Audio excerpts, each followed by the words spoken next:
Hello everyone, and a very warm welcome, I think that's appropriate, on this night of heat to the 2026 election hustings here in Grouville for senators. My name's Hannah Shelswell, and I'm going to be taking us through the proceedings this evening until 9 o'clock. It's great to see such a good turnout. We are live streaming as well to welcome to everybody who is joining us online. Thank you very much for being with us. You can access closed captions by pressing the button at the bottom of your screen if you would like to do so.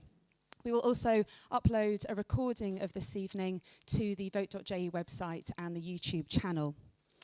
Now, I am sure that you are aware, but you can only vote for 9 of the candidates who've put themselves forward for this role. There are 9 island-wide seats available.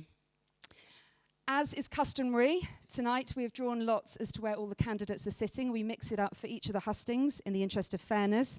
But in alphabetical order, your candidates are Martin Aliga, Tom Binney, Mark Boliat, Alan Brecken, Carl Bush, Guy DeFay, Lyndon Farnham, Ian Gorst, Serena Kirsten Guthrie, Mary Lehegara, Alan Lepavu, Steve Luce, and Alan McLean, who are all independent candidates. Sam Mezek from Reform Jersey, also Helen Miles, Elaine Miller, and Bernard Place, who are also independent candidates. They've all agreed that they will deliver a 2-minute speech tonight, and then we'll have time to go to the floor for questions. I keep things in very strict order, so just to let you know, you're going to hear a lot of dinging tonight with the bell, but when they have 30 seconds to go, they have a single ding, and when they need to stop talking, there's a double ding. This does need a bit of WD-40, but hopefully it'll work okay. It's got a bit stuck. I think it's been working very hard over the last number of weeks.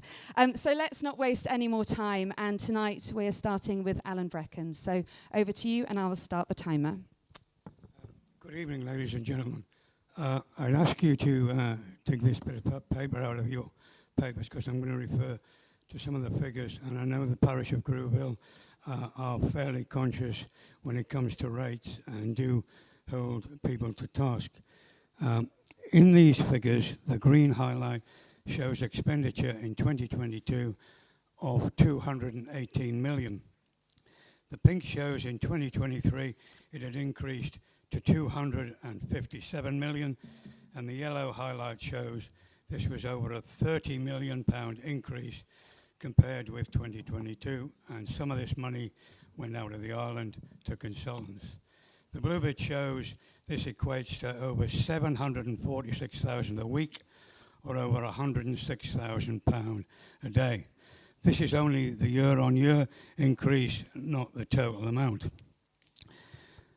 On the back page, I've listed the ministers and assistant ministers because they were responsible for the money in 2023. So this is ministerial government. I'm asking who is responsible, who is accountable, and it appears that nobody is. And to me, that's not acceptable. Take a good look at this, take it home. This is what's been delivered by ministerial government, and of course, we won't get this money back. Against this background, I know people across the island are very, very concerned about medical treatment. They're waiting a long time for appointments. The list has gone up by 500, about 500 in 2025. And those that have paid in 30, 40 years or more shouldn't have to pay again. And that is why I'm standing here tonight, ladies and gentlemen. Thank you. Thank you. Serena Kirsten Guthrie. Good evening, everybody. My name is Serena, and for those of you who don't know me, I'm best known as the ex-England netball captain and Commonwealth Games gold medalist. I loved my sport. It took me all over the world working with the best in the business, but I knew that at one point I was going to have to retire, and there was only really one place that I wanted to come back to, and that was here in Jersey with my family. So I was struck to find how expensive it was here for young people when I moved back, and how I had many friends and family frequently leaving. And so it got me thinking, do I have a part to play here for the people of Jersey in public service? And the reason is because I learned one thing in team sport during my career, and if a team is losing or if they're constantly failing, it's usually not down to individual failure. It's the failure of that team to work cohesively together.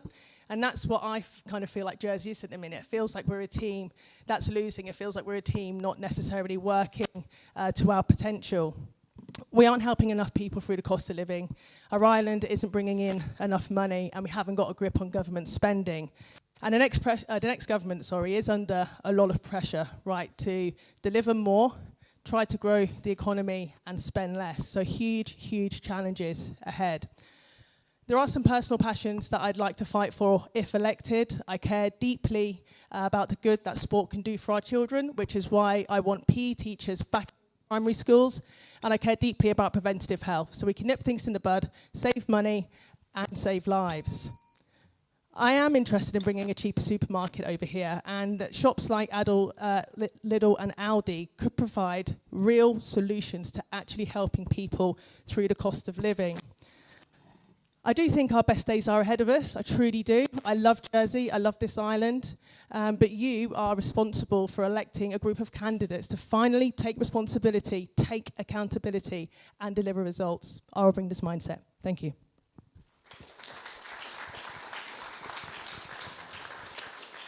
Mark Boliet. Good evening. I was born and educated in Jersey. Didn't do desperately well at school, but I worked in a cafe in my summer holidays and I learned a great deal from that. I failed to get to university, but did get a degree from a college of technology, then struggled to find a job, so I became a barman at the Smugglers Inn at Waynay. Then I was a temporary teacher at a school in South London, and a few more temporary jobs. And then gradually I worked my way up to holding chief executive and chair positions in business, charities and government in Jersey and in Britain. Every single role I've had is built on the previous ones. That experience does not mean I know all the answers, very far from it. But I think I know how to ask the right questions, how to work collaboratively with others to tackle really difficult issues, to take good decisions, to implement them, and as importantly for politicians, to be able to communicate them. The government in Jersey has got too big. We can't afford the current level of public expenditure, particularly as family budgets are under pressure as well. And we certainly don't want to see tax increases. That means we have to grow the economy. And in turn, that means removing the barriers to economic growth. And those barriers are created by government. Excessive regulation. The planning system really does not work well despite some recent improvements. We need to ensure that the regulation in Jersey is proportionate to a small island, not trying to rival what big countries do. And we must never forget that our finance industry, like it or not, accounts for 2/3 of our tax revenue.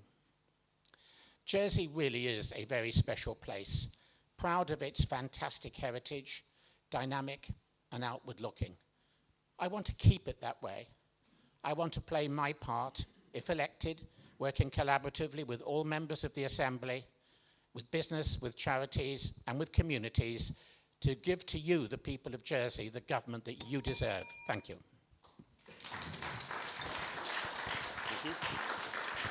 Alan Lepavu. Good evening. My name is Alan Lepavu, and I'm standing because Jersey needs practical, community-based leadership at a time when many islanders are under real pressure. Through my work with the Bode Foundation, young people, families, and community organisations, I've seen both the strength of our island and the strain many are under. Too many people are struggling with the cost of living. Too many families feel locked out of housing. And too many young people are questioning whether their future is here at all. That is not sustainable, and it needs urgent, practical action. I'm not a career politician, and I'm not driven by ideology. I believe in listening, working collaboratively, and focusing on what works. I believe Jersey works best when three parts move together. A strong economy driven by commerce, an effective, focused government that produces legislation and policies for the benefit of our community, and a supported charity and community sector, properly funded where it delivers essential services. You won't always agree with every decision I make, but you will know it's thoughtful, balanced, and rooted in what's best for our community now and into the future. If elected, I will work hard, stay accessible, and focus on an outcomes-based accountability approach feel free to Google that. I haven't got time to explain it. I'd be grateful for your support on the 7th of June. But above all, please use your vote to build a better Jersey together. Thank you.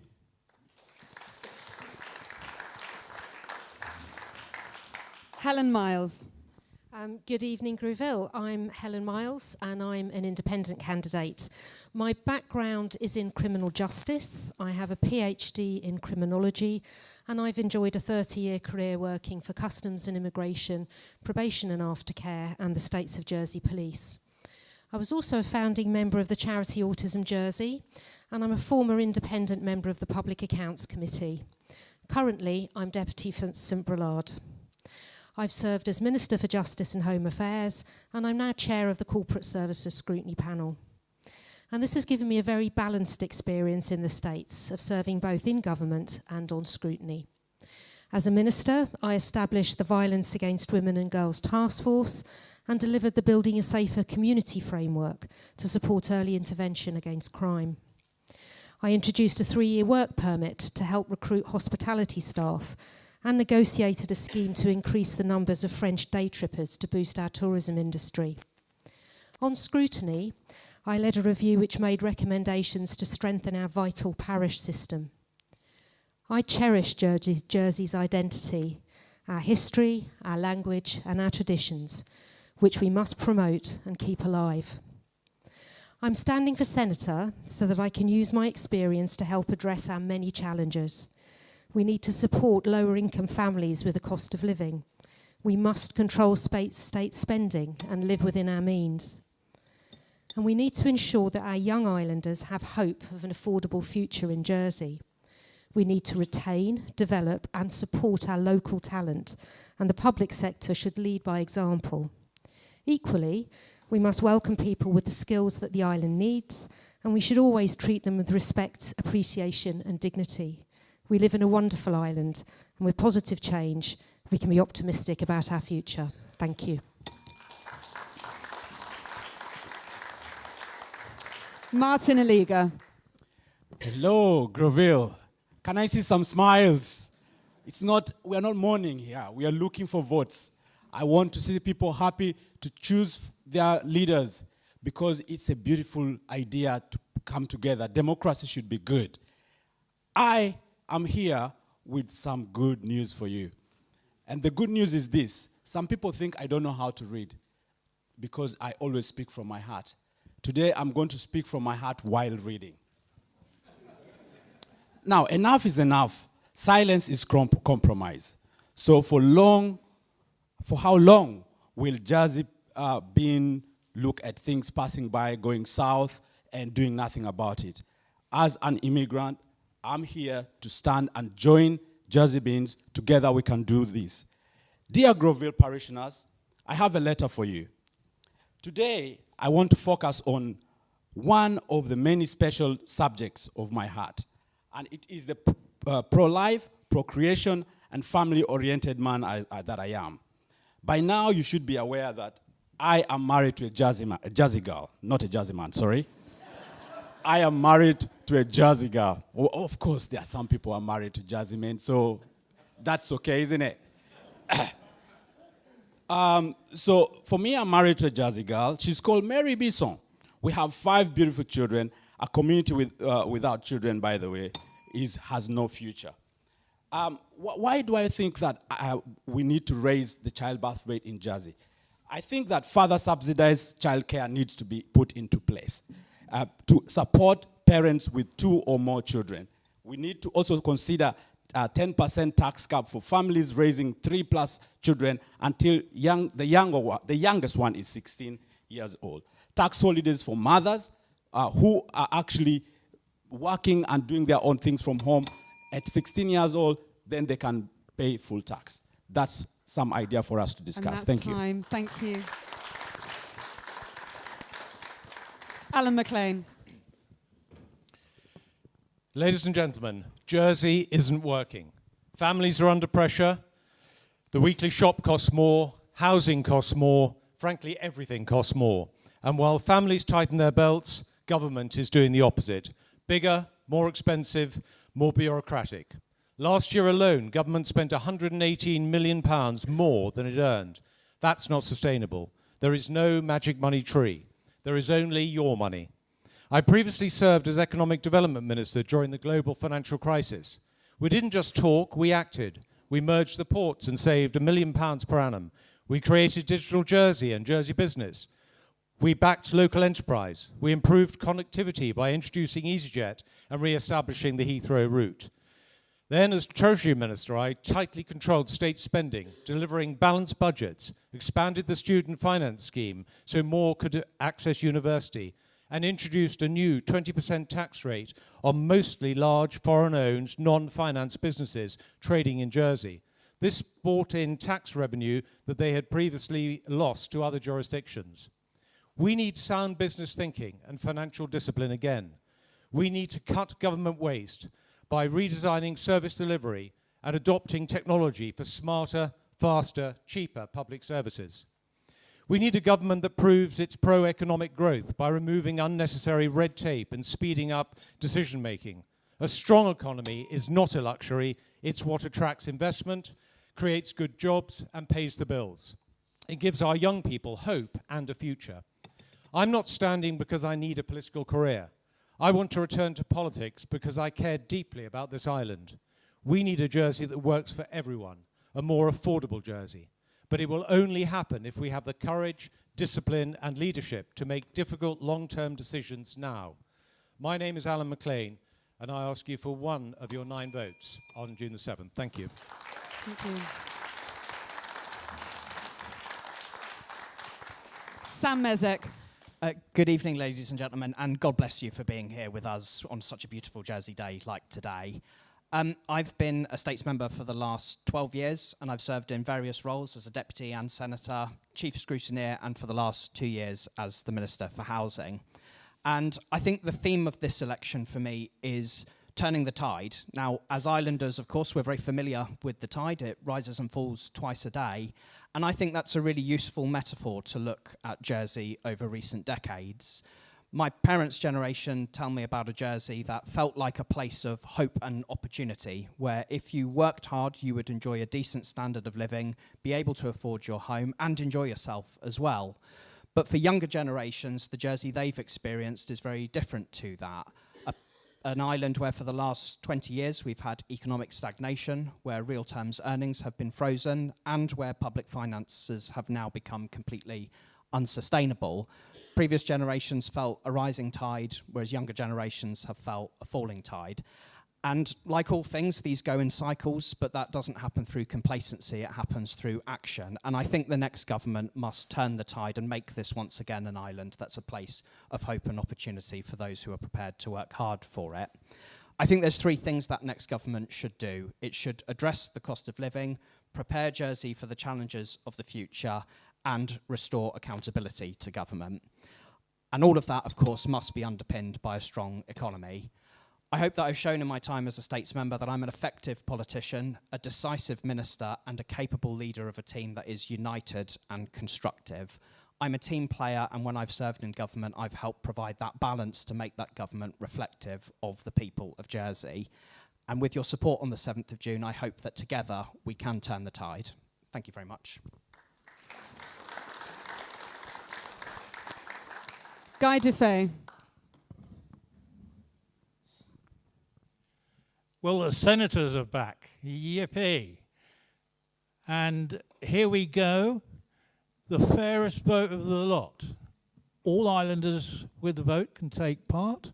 You get the same choice of candidates, and all voters have the same number of votes to use. Which of course means only 9 of us can be elected as senators. Why 9? Well, thanks to the abomination of the former constituencies, of which there are only 9, they decided to just take 1 deputy off each constituency, which was bad news for Grouville St Martin. I'm told by people who know these things that that has diminished your voting value compared to every other constituency in the island. So I'm putting myself forward on the basis of democracy. And I think if it comes to senators, you might like one of them to be a Grouville resident. Having said that, bad news, I'm afraid. Everyone's concerned about cost of living, but if you're keeping up with the international news, you know it's a global problem, and outside of Jersey, there's not much we can do about it. Within the island, I think we need to understand that the cost of living hits the less well-paid much more than everybody else. So I put forward a simple concept: raise the income tax benches, exemptions for the people at the lower end, keep GST as it is, because with the prices going up, GST revenue will increase, and let's tickle the very well off for a little bit more. Now, if that means that we have less revenue for our government to waste, so much the better. That's the sting in the tail of my plan. I do creative thinking and ideas. That's just one of them. Thanks for listening.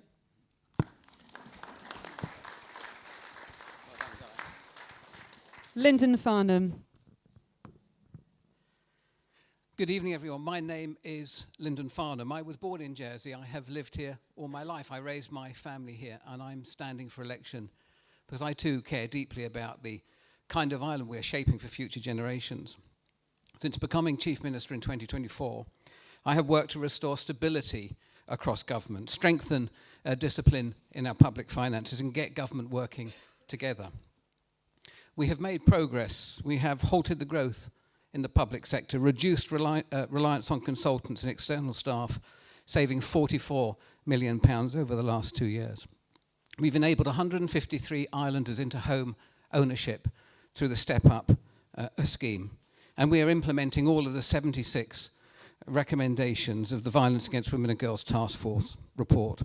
But there's a lot more to do, and my focus is clear for the next term: to ensure we live within our means and prioritise spending to the things that are most important to our island. And this means investing in our schools, healthcare facilities, improving our roads, extending mains and water and drainage, investing in community spaces, sport and leisure facilities, and the wider public realm. A Jersey where young islanders can realistically aspire to own a home and stay here because they feel confident about the future.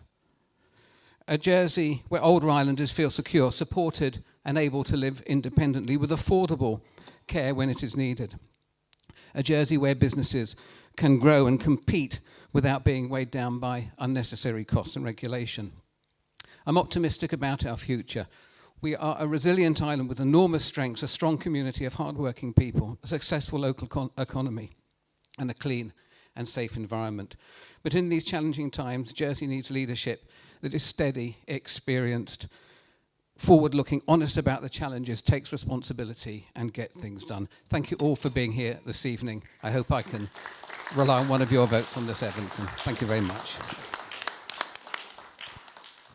Elaine Miller. Hello everyone, my name's Elaine Miller. I was first elected as a deputy in 2022. Since then I've been Treasury Minister and Minister for Social Security. Before being elected, I had a successful career in law. I was a Jersey advocate and the first woman to hold the office of Viscount. I try to find effective solutions to problems and to make sensible, thoughtful decisions. I can get things done, and I've worked hard to deliver positive results. So I brought the proposition that reinstated the role of senator. I reduced the cost of GP visits by £20 and increased pension plus benefits. I've addressed cost of living issues by increasing other benefits and by short-term reductions in social security. And I've supported the important work to ensure our financial services industry remains competitive. The cost of living remains a challenge. The cost of childcare, in particular, can put a family home out of reach, and I'd like to find better ways of providing for children. Alongside financial services, we must enable all businesses to thrive and grow our economy. Small businesses underpin our quality of life. I'll aim to simplify regulation and promote growth by removing some of the barriers to new business. I spent some time in Gorey Village today and was struck by the diversity of the businesses there that really contribute to its sense of vitality. Or at least I'm sure they do when it's not 32 degrees. It's important that we continue to control government spending and remove inefficiency. That will help us put more money into reserves to ensure resilience against future uncertainty. I'd promote a population strategy that plans for the needs of young and old into the future, including education, careers, health and housing, particularly for older people. Above all, we have to focus on finding solutions that work for Jersey. I'll continue working hard to deliver effective results that benefit our community and our economy. Thank you.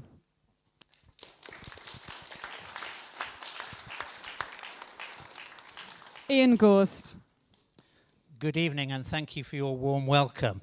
I'm Ian Gorst, an independent candidate, and I'm standing so that I can continue to be a strong voice for Jersey, defending our interests, promoting our economy and building a sustainable future for our community.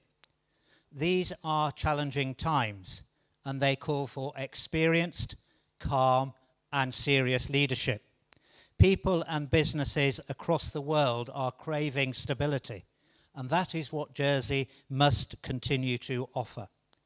As Minister for External Relations, I have built strong relationships with Jersey's key political and economic partners. I've supported our financial services, agriculture, dairy, digital and creative industries to grow and find new markets.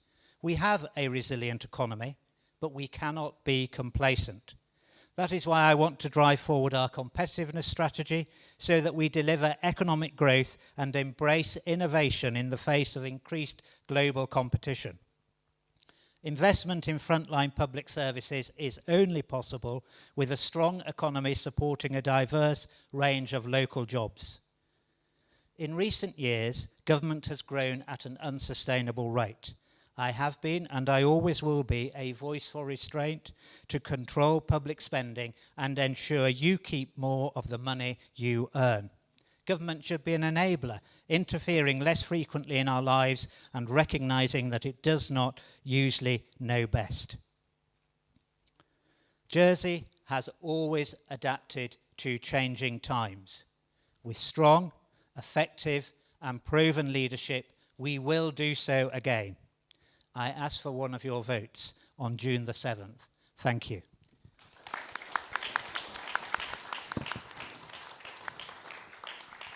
Steve Luce. Good evening, everybody. It's been a real pleasure to be one of your deputies for the last 4 years, but I'm standing for Senator now because I want to retain my current position of Environment Minister, and I believe ministers should be senators. In order to deal with the many challenges ahead, you will need people that can deliver, people with a proven track record. I know I work hard, I think I get things done, but I always try my best for my island. In the last 3 years, to name just a few, I've brought in renter dwelling licences, animal welfare law, marine spatial plan. I've secured over £6 million of annual funding for farming and fishing. I removed the ban on petrol and diesel vehicle imports, and I brought in marine protected areas without getting our harbours blockaded by French fishermen. Most importantly, I fronted hugely successful improvements in the planning department. In my 2.5 years, the decision times are up from 52% to 85%, pre-app advice up 22%, and applications validated in 5 days up from 12 to 62%. I've also increased the importance of the economy in making planning decisions, and this vastly improved service has approved things like the new hospital, Millbrook House Hotel, St Helier Harbour redevelopment, Romwells, St Joseph's Care Home, Coronation Park and Strive. So let's not blame planning for everything. But yes, there's more to do, but the team have delivered great things. But that's in the past. More importantly, what will I deliver if I'm re-elected? I will bring forward sites for nursing and retirement homes for the ageing population, new sites for proper affordable housing so young families can see a future in Jersey, new sites for light industry to diversify the economy and provide jobs. I will make further changes to permitted development and lots of other things.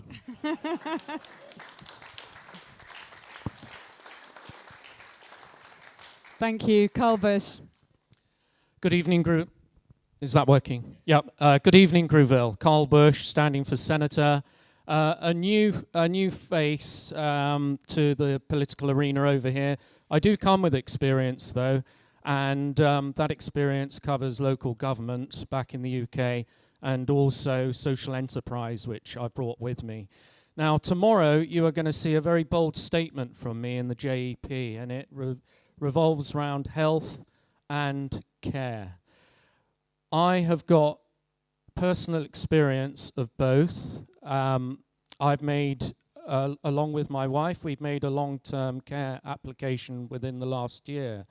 Now, the implication of that is absolutely devastating on your finances. I'm going to cover that again in a minute, but first of all, I'm going to come to the care aspect of it. We, as an island, our activity levels are 10% lower than they are in the UK. Now, this is a real shock because I look at you all here and you're obviously very active and outgoing, socially connected individuals. But that is the stats that are coming out. Why is that important? It's important because that impacts on our health budget. If we do an hour's activity per week, that saves the health budget £800 per year. Now, I've run out of time for my long-term care bit, but I'm going to finish with, I bring experience from financial services and elected office, and I understand how to make careful decisions that deliver value. I believe in sustainability and social enterprise must play a central role in Jersey's future with fresh thinking that turns good ideas into real results. My priority is simple: healthier, happier, more active islanders and a lower long-term pressure on the healthcare costs. Thank you. Thank you. Mary Lehegara. Good evening, all. Born and raised in Jersey in a farming family, 25 years in policing, being promoted as the first female inspector in Jersey has given me strong leadership, a background in team working in both public and private partnerships, delivering community initiatives. I've employed a collaborative approach in my political career, in scrutiny and as a minister. Health and Social Security Scrutiny Panel Chair, we identified and delivered accommodation for those in mental health crisis at Orchard House, avoiding detention at the police station. As Minister for Justice and Home Affairs, with a broad portfolio, I've led and supported staff delivering significant public safety laws in sexual offending and fire safety, providing a cost analysis and resources that were required. We need to increase our resilience and our food security, looking at it holistically. Produce more and export less, which will produce less plastics, transport costs, improving our environment. Having visited Lomar Farm yesterday and the farming event this morning, I do think that Jersey's ready and the agricultural industry are ready to give us a new direction. Support and encourage on-island upskilling. Continual development using further and higher education is necessary so that we can promote on-island talent. Encouraging islanders to return following study. Let's not say no to someone who we think lacks experience, but say yes, and we will develop them further. Jersey's infrastructure has suffered from long-standing underinvestment, including the hospital. This needs to be delivered so that it's not derailed and costs us more. I'm an accounting technician, have an LLB in law, and my passion is public safety and well-being, and essential for our community to thrive. Thank you.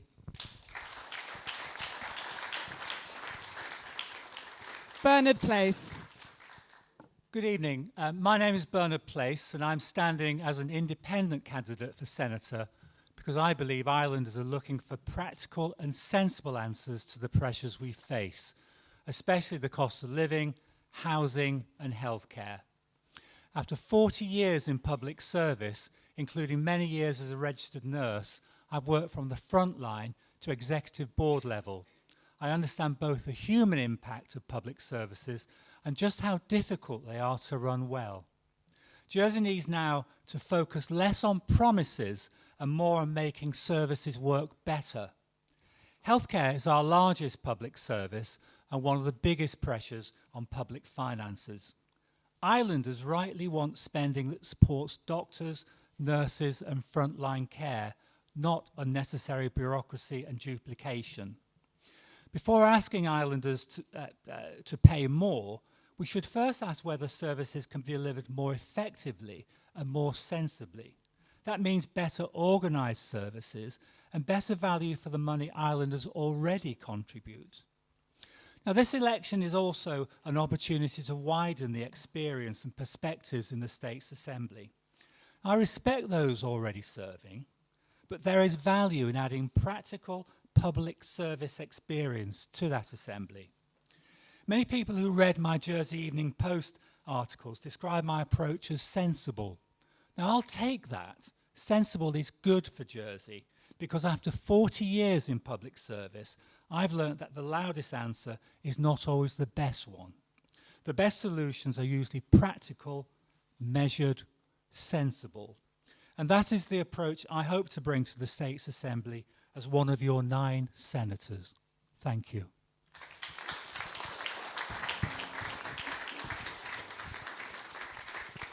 And Tom Binney. Good evening, everyone. With only 2 minutes, it's difficult for each of us to differentiate ourselves, especially as most of us stating the obvious problems: the need to cut waste, reduce government spending, reboot the economy, drive growth, and solve the cost of living crisis, and a great deal else. And we're all trying to convince you that we're the ones to do it. So what and who are you to believe, and who would you trust to deliver on their promises? And with that in mind, I thought I'd keep my own proposition extremely simple. I've been in government now for 4 years, firstly as Minister for Infrastructure and more recently as Minister for Health.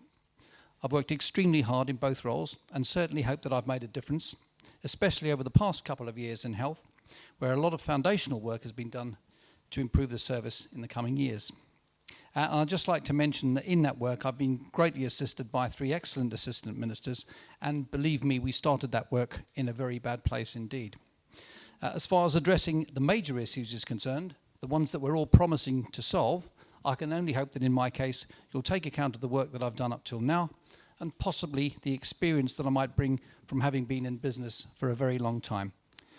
So there we are. We've got some questions coming up, and after that it's all down to you on the 7th of June. Thank you.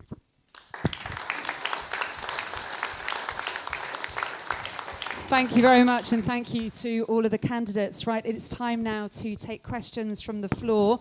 We have a microphone that's going to be passed around. Thank you very much for helping us out this evening with that. We do ask that when you've asked your question, if you could pass it back straight away so we can get through things. You can't hear me properly, did you say? Did someone say that?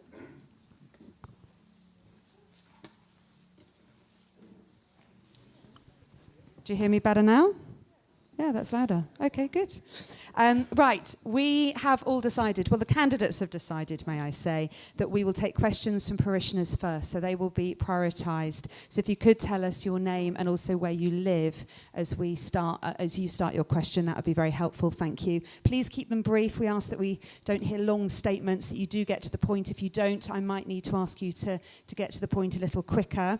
I hope this goes without saying, but we do ask that questions are not offensive in any way. If that does happen, you may be asked to leave. You may be asked to stop talking. One last thing, questions do need to be answered by all 17 candidates. So please don't just aim your question that can be answered by one or those who've previously sat as States members. So with that, we will begin. Tom Binney will be the first to start answering the questions, and we will take 2 at a time. So if you would like to ask the first 2 questions, don't be shy. Please put your hands in the air and we will begin. There's a gentleman in the black top and the one next to him. If you could tell us your name and where you're from, thank you very much. So my name's Joe Penzari, and I live in Grouville, just along the Grand Route to Sablon. So my question for you all is, as Sir Mark mentioned, 2/3 of the income come from the finance industry. Now, in the next 20 to 30 years, AI is going to highly likely take over 50% of the jobs in finance. Not only that, but even 50%, or maybe a bit more of that remaining, will be able to work remotely. If Jersey's too expensive, they'll work somewhere else. So what is your 20 to 30 year plan in order to protect the income to support this island? Thank you very much for your question. Thank you. So the first one on AI, and then the gentleman next to him, their two hands shot up the fastest at the beginning. So we'll go to you next. If you could tell us your name and where you live. My name's Bertram Bree. I live with my mother some of the time at La Roque, at the Horel Slip. And my mum's nearly 100. She's going to be 100 this year in October. And her parents were both born in Jersey, and so were my father's parents. So my family's been here on both sides going back many centuries. And I also live in town some of the time. And what is your question, sir? My question is, what's people's views on wind turbine projects? Because I think it will cost a lot. And with climate change, it might not last that long. It generally results in much more expensive energy. Thank you. And I'm dead against it because I'm interested in dolphins and whales and mammals, and it affects them and it affects migratory birds. I'm going to need to pause you there, but thank you for your question about wind turbines. Okay, we're going to start, Tom, with you, and we're going to have 90 seconds for each answer as a maximum. Thank you. The finance industry and AI. This is a highly complex problem. I'd be lying if I stood here and said I had a 20 to 30 year plan in my head. I'm very aware of that problem. Over the last 2 years, I've been very, very focused on health. This is something that we're going to have to work on extensively. Whoever gets in will have to work on that extensively over the next 4 years. And it would just be wrong of me to pretend I've got a plan. Very aware of it, and hopefully I've got some capability to look at those things. Wind farms, to be honest, I've been quite cynical about the whole thing because it struck me at the beginning we didn't have a customer. The French and the UK made it fairly plain that they weren't interested, and until such time as we have a customer ready to go and money ready to invest, it wouldn't be something that I'd pursue. Thank you.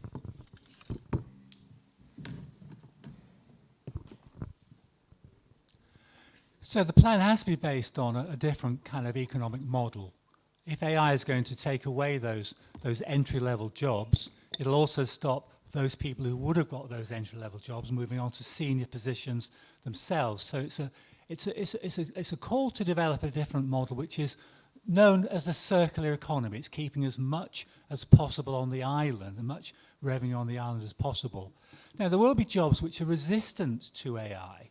Those jobs in care, in the skilled trades, in digital services, in the whole range of businesses that are generated by 5G.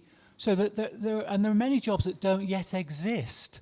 And the creativity of the island has always been the bedrock of our security into the future. So whatever that strategy looks like, it must be based on a different kind of thinking.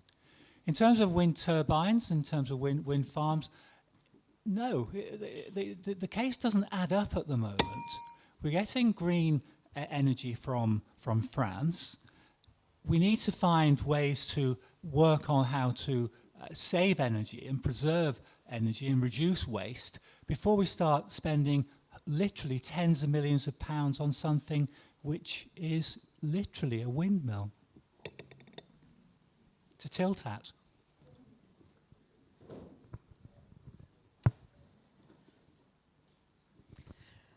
I probably don't have a 20 to 30 year plan either. However, it's quite clear that AI will reduce jobs in certain industries. And I think it's important that as an island, we start to identify exactly where those jobs will be reduced. We need to ensure that young people start to get educated in a way that they are able to develop the skills that we're going to need once AI takes over the lower type of employment, because obviously there needs to be a good, clear path for young people. So I think we need to actually realistically look at this, see what is going to happen, and then decide how we're going to educate and keep upskilling people in order that they can move forward in their careers. In relation to wind farms, I have no issue necessarily with wind farms. However, I don't think that we're in a position to move forward in this at this particular time, because as somebody has already said, we do not have a purchaser. We do have already a reasonably costed link with France in relation to our electricity. In respect to your first question, I'm a social entrepreneur, and I think Jersey has a huge, huge future in social enterprise. Social enterprise can work in the finance industry. Basically, if you're a social enterprise, you provide a charitable purpose. The only difference between you and a charity is that the social enterprise is financially viable. It's sustainable. Sustainability is a word that I'm going to use a few times tonight. In respect to the community, we have a rich resource of unmined talent, experience and skill. We should use that experience and skill for the benefit of areas like financial technology. We need to export products to the rest of the world. And if you're doing good for humanity, then we can be really, really good at it here.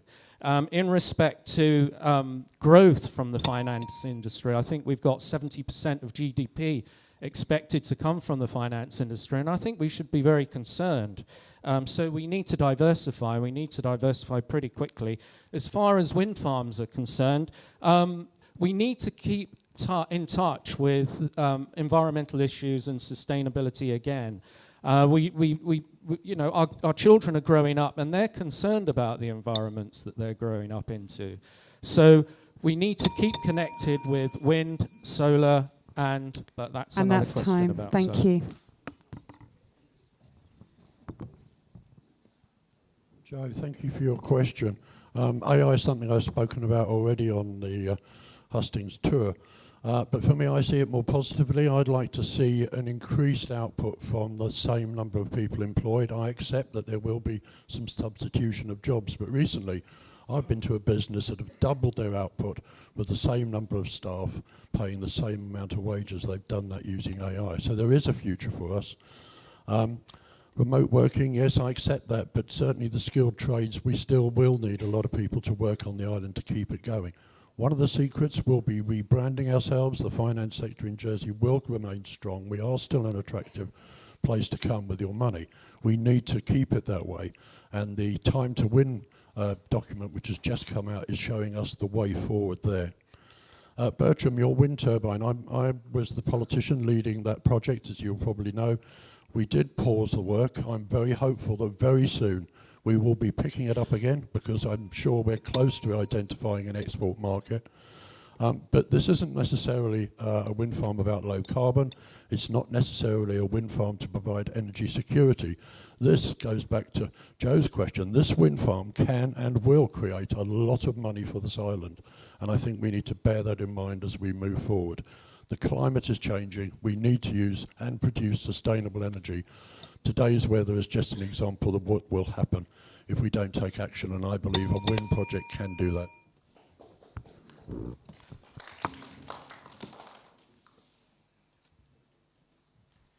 that. Jay, thank you for your question.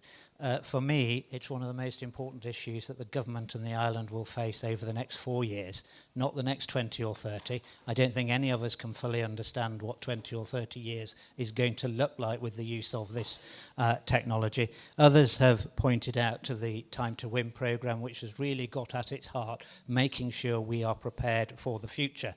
Digital Jersey have created an AI council, there's an AI playbook. I am absolutely convinced that we have no choice but to lean in, prepare for it. That's thinking about skills for our young people, making sure that we're moving up the knowledge chain, because those value jobs that we've taken value from before won't be in any economy, let alone ours. And we also know that some firms are looking at something called agentic AI, so they're looking at how they can make that a cost center, therefore it can be taxed. It's a critical issue that I think we're starting to think about and work on, but it's absolutely critical to our future success. So thank you for that. The wind farm, there are two major issues which probably are outstanding, well, three, sorry, and we don't yet know the answer to.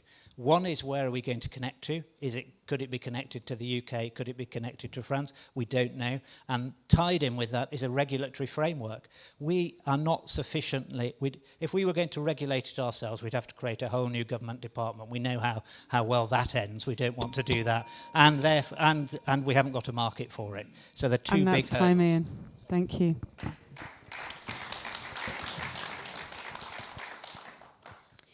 Thank you, Joe. I think the problem with having a 20 or 30-year plan now is that it'll be obsolete in 2 years because things will change so rapidly.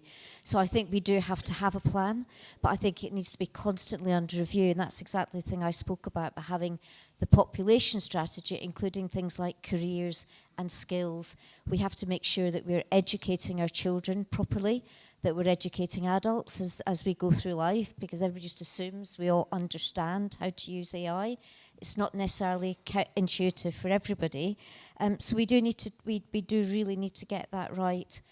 I don't think we're necessarily very good at adopting technical change in Jersey. It's something we need to get better at across the board.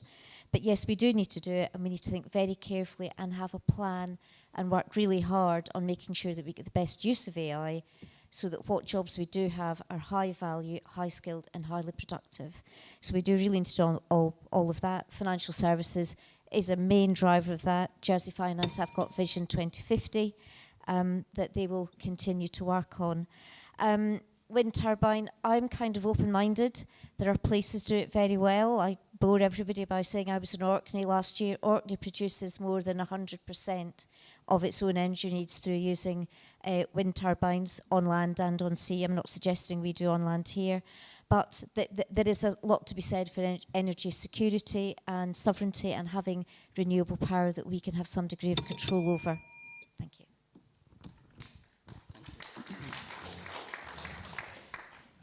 Thank you. There's not a lot more I can add to what Ian and Helena have said. We have to lead into this. We have to become really good with AI. The trouble is the technology is moving so quickly.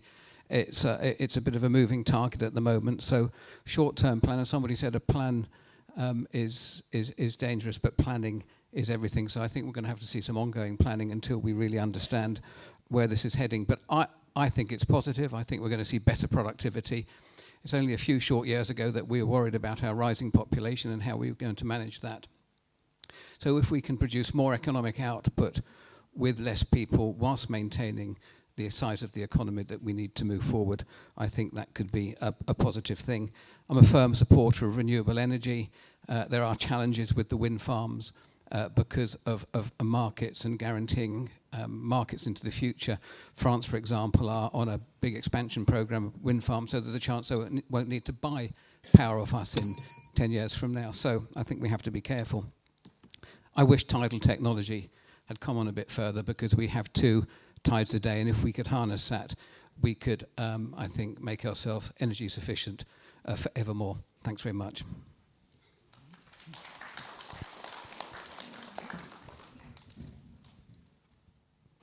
Seems we've learnt nothing from 010. Don't worry, we were told when it was debated. We've got all these back offices who will be paying us their income tax, so nothing to worry about. What happened? All the back offices disappeared to Mauritius, to Delhi, to Singapore, but no longer in Jersey. Gone. Now, what's going to happen? I think, if I can follow the marketing commercials I see regularly, if you don't know AI, you don't get the job. You put, it's just, that's almost the first question that gets asked, at least in the United States. So where are we? We give a great education to our young people. We send them off to university. We give them incentives to come back. And, oh, sorry, you're too highly educated for us to find you anything to do. Oh, there's agricultural work, of course, and bar work. But come on, this is a real problem. I can't give you the solution right now. It could be the yuan. We need to stock gold. Who knows? Wind farm, I am totally against. It's going to be at least a £2 billion project. We've already spent nearly £1 million looking into it before we've established that France and UK don't want to buy anything from us. And JC weren't interested, government of Jersey. Private money will go for it, we're told. Right. Now, how much money do they want back?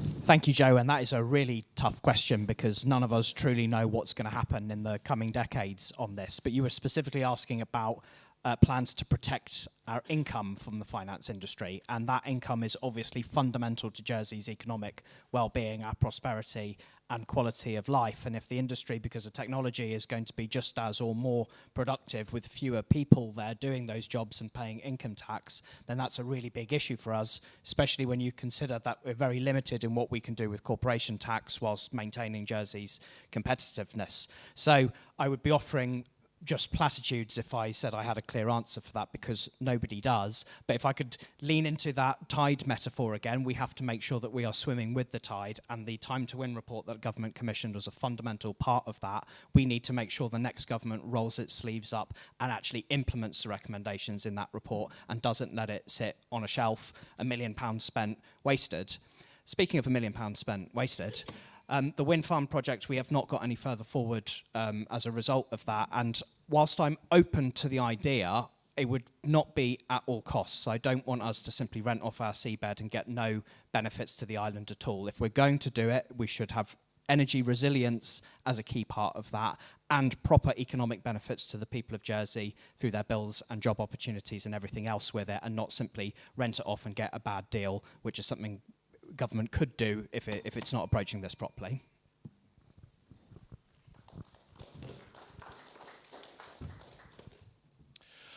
Yes, a really interesting question. 20 years is far too far horizon-wise, I'm sorry to say.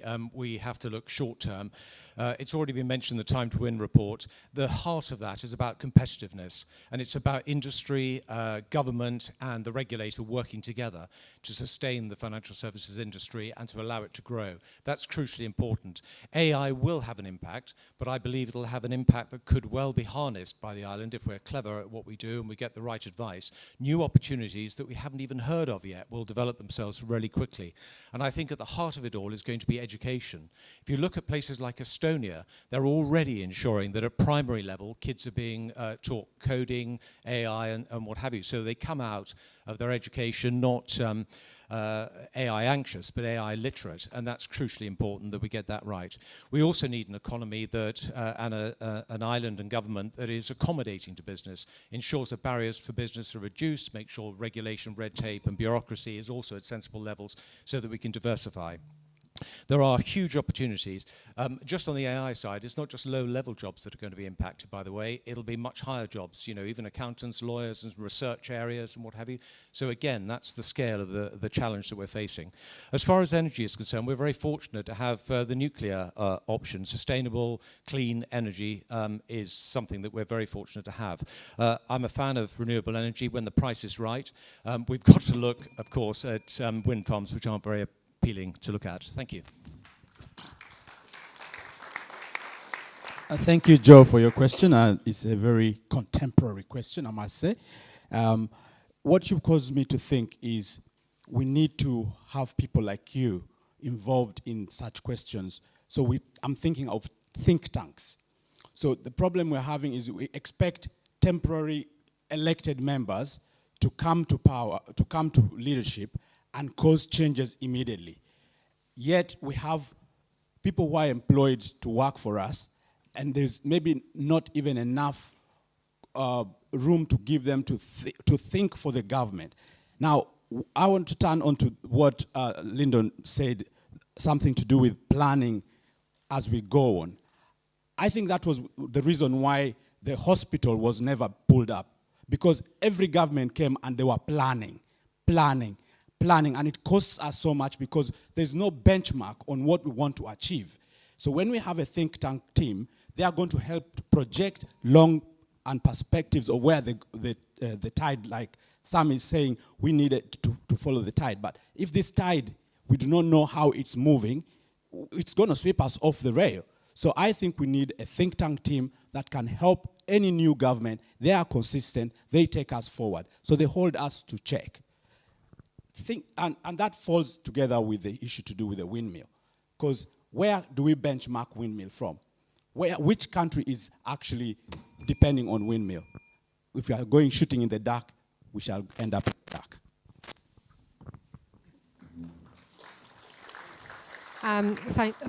Thank you, Joe, for the question. It's very difficult when you get to the end of the line to find something new to say, but I will do my best. I think the first thing to note is that the work has started with a competitiveness review, focusing on the growth and the regulation, and also the key plank of that is the digitalisation, which is obviously going to include AI. Digital Jersey have published their playbook, which again is very interesting. So that thinking is already in train. What I would say is I don't think we should be taking a short-term approach. I agree with you that we should be taking a long-term approach. We did something like that with the Future Jersey Vision in 2017, and that is due to expire in 2035. But I think the next government has to really revisit that, because we've had all sorts of things happen between COVID, Brexit and the geopolitical situation. So I think we need to grasp AI as an opportunity, not the only one, to protect finance income, which would tie me into the wind farm. As Deputy Miller said, I don't really have too many strong feelings with the wind farm. If there is solid evidence that we can sell our excess to France or the UK, that they are prepared to buy it and we will generate significant income from it, I think that's potentially one way of diversifying our economy that would plug the gap if AI has a negative effect on the income from the finance industry.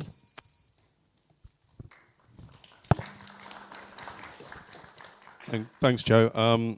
There's a phrase I'll share with you. You can either ride the wave of change or you can be swept away in front of it. And I think we need to be looking at the opportunities that AI will bring. I believe it will take away some of the less creative jobs in all industries. But that's not necessarily a bad thing. All we need to do is be aware it's coming and do things about it. We can put in training programs, we can retrain our workforce if we need to, but we need to be aware it's coming. As for a wind farm, unless it's financially viable and we're going to make income from it, there's no point in starting it or even going there. I certainly believe what we should be looking at to start with around energy security is building better homes and increasing the amount of solar panels that we can put on buildings. I have a nasty feeling that, though, in the agreement that JEC have with the French, there's going to be some caveats where if our usage drops below certain levels, the price will go up. I have a sneaking feeling that's in there. Thank you. Thank you. Okay, Mark, if you'd like to continue. Thank you. Thanks for the question, Joe. We have been here before. Every great technological advance is going to cause people's jobs to be lost, going back to the Luddites. The difference this time is the pace of change, which is absolutely massive. Now, just as an example, before coming out tonight, I wanted to produce a Jersey Evening Post type article from a very lengthy paper. I could have written it myself. It would have taken me 3 hours. I did it in about 18 seconds. That's the sort of technology improvement we should be looking at. And particularly in government, there's scope to do an awful lot of things there, because that government does that sort of work. I endorse what Ian Gorst has said very much on the financial services sector. The Time to Win report is brilliant, particularly the report by Howard Davis. I thought that pointed the way forward. We've got to use AI to the maximum potential, because if we don't, we will not be competitive. On wind farms, I largely endorse what Steve Luce has said. We got it wrong to begin with. We told the Jersey public there are 4 great benefits from wind farms. How do you rate them? And now, the wind farm is not actually about providing our electricity. It's whether it's an economic opportunity for Jersey. And if, frankly, we can spend $5 million to get $30 million a year for 20 years, I wouldn't turn that down. So to me, that's what we need to look at. I think it was not handled well initially. I think now we've got a really good report, which cost a lot of money. And if it works for Jersey financially, we are not in a position to say, we don't need that money. We'll raise the taxes on everybody else.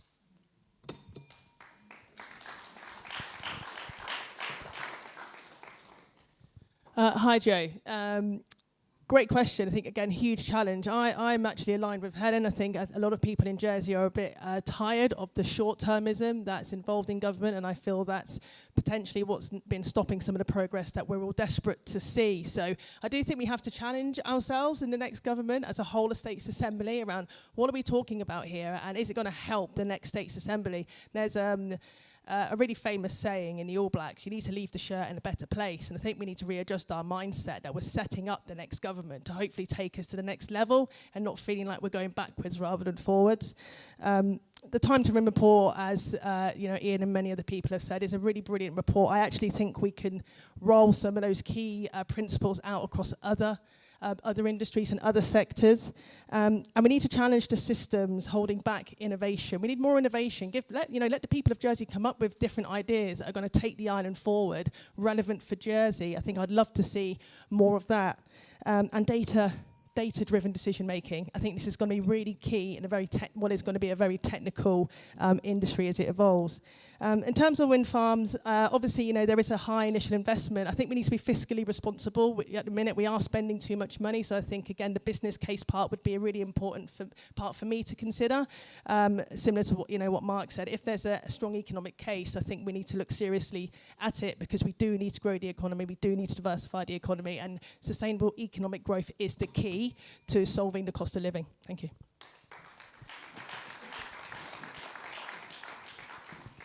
Regarding the future of AI, it is a difficult area, and we've got to be creative, keep ahead of the competition, update skills, and also look for opportunities. And I can give you an example of where this has been used in the public sector recently. The States of Jersey produced their report about 6 weeks ago. They've got 4 officers less, and the reason is they're using technology for some of the report writing and other things that Mark has just referred to. Regarding wind turbines, it's going to be £1 billion or more business. There's nobody queuing up from France or the UK. There's also all sorts of issues of linking up. And what I would support is financial support for solar panels. I'm a member of the board of management for Mason Chapelard. We put 82 solar panels on the roof, and it has made a terrific difference to the electricity bill. Now, the reason I say that is because the JEC are going to spend 100 million or more in the next few years updating their infrastructure, and somebody's going to have to pay for it, and that's us. So if you can save money and get money from the Climate Fund to support solar panels, then I think that's a better option. Thank you. Thank you very much. Okay, it's time to take more questions. I'm going to go to this side of the room. So there's a gentleman right next to you at the back with a white top, and then I'll take the lady at the front with the turquoise top. Thank you. If you'd like to hold the microphone nice and close, sir, and tell us your name and where you live. Is it not coming on green? Hello. Oh, yes, it's Yeah. working. That's fine. Thank you. Thank you. Off you go. My name is Stanley Payne, born and bred in the Vantana La Roque. I'd like to ask a question about glasshouse sites, which is very close to my heart or my working life. Government in 2002 debated a exit policy for the glasshouse industry, which was behind closed doors, and that didn't succeed. In 2005, all government support for the protected glasshouse industry was taken away. So following that, in 2007, all exports to the UK ceased. So can I ask what your question Yep, is? Sorry, certainly. we're short for time, so thank you. What I'd like to ask the candidates their views on how redundant glasshouse sites, which have buildings on with an infinite economic life, can be brought back, can be diversified and brought back into economic life. That's the site which has been totally stifled by the Island Bridging Plan. Thank you very much. And if the microphone could come down here to the front. Thank you.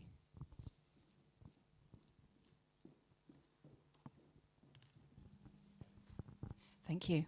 My name is Marina Knoll. I live in Grouville, just close to the Senatorial. I have a very short question for you, you'll be pleased to know. Standard question, interview question, given to candidates applying for jobs in leadership. What is one quick, achievable fix you would prioritise straight away if elected? Thank you. Thank you very much for your questions. So this time we will be starting with Sam. Again, we'll have 90 seconds per answer. Have you got the microphone? Thank you, Alan. Okay, off you go. There we go. Thank you.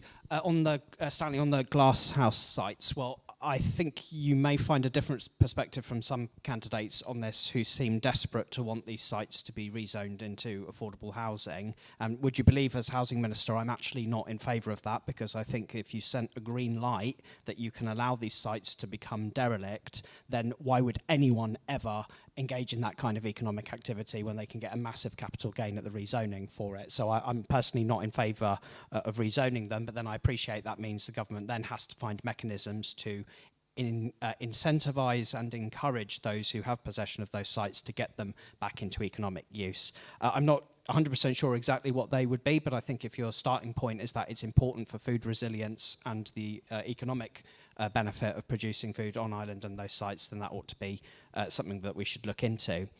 In terms of one quick achievable fix, the challenge there is the word achievable, because we have no idea who's going to be elected and therefore what the makeup of the government will be. I think that it's really important that whoever leads that next government commits to doing the same thing that Deputy Farnham did when he started his tenure as Chief Minister, which is to make sure that the next government is politically inclusive and not exclusive like it was at the start of 2022, where we had 2 years of wrangling and infighting and not actually getting a lot done. If we have that approach to forming the next government, then that will put us on a platform for delivering lots of good things rather than the unedifying political displays that we've seen at times.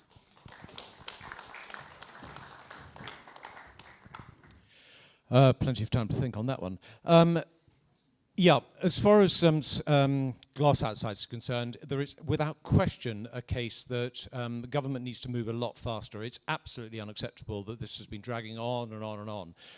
There are options. I visited a medicinal cannabis site in St. Lawrence, which used to be greenhouses, which has been developed. And I thought it was a fantastic use, an economic use. And there are other opportunities, but we just simply need to make sure from a planning point of view we deal with this issue rather than just kicking it down the road. It's not doing anybody any good whatsoever. I think there are opportunities for affordable housing in the right circumstances. It's got to be a practical solution, and we've got to take into consideration some of the risks that are associated with that, but nevertheless it can be done. With regard to a single fix, that's a tricky one. There are so many problems that I think you need to spend an awful long time, but one of the areas that I would be keen to look at straight away would be the contract with DFDS. Quite simply, the fixed rate card has pushed up the price of food. It's stopped supermarkets and big businesses being able to negotiate lower rates. We're paying somewhere between, depending on which supermarket you talk to, between 4 and 8% more for our food as a result of that contract. So that has to be done with the cost of living and the pressures that families in Jersey are under. We need to get to that issue straight away. Thank you.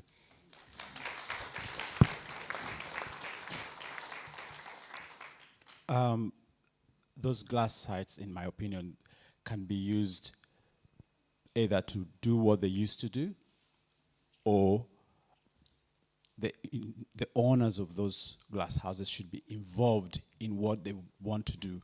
And so the government should be proactive enough to support what, as long as it can bring us activity and economic benefit to the island, it should be something that should be looked into. I think the opportunities are immense, as my colleagues have stated, but it's down to political will as well. I think one of the biggest problems we're having is the political will is kind of divided into 49 people who are not agreeing together. We have seen this in 2 governments changing for reasons we don't understand. But also, one of the biggest challenges, when we sit outside of a football match, we think we are so clever than those guys in the football match, and we can direct why didn't you score here and there. And so I would like to be part of that team where I can actually have a report to the community what exactly is going on. And talking about the one fix thing is, for me, I think the one fix item is for me to create that harmony between leaders. I think if we are united and reminding leaders there's no need for squabbling, then we are going to get things done. Reducing 49 manifestos into 10 workable ideas and taking them by priority is what I'll force to do. Thank you. Thank you for the question about the glass houses. I actually do think it's quite a simple choice. I think you either use it for housing or you use it for agriculture.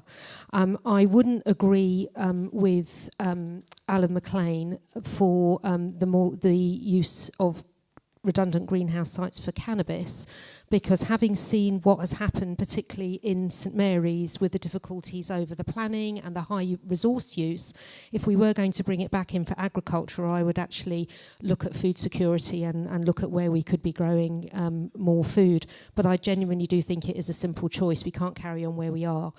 In terms of the housing, I think the affordable housing, as I've been walking around the last few days, Hodge Vinery site was a former greenhouse site. Those are lovely houses. And there's another one in Grouville as well. So I don't think we should be ruling out affordable housing on those sites either. In terms of the quick win, generally speaking, politics should be about working together and getting things done and not politicians squabbling amongst each other. So my quick win would be to be communicating better and involving more states members in decision making and actually working to our strengths to get stuff done. Thank you.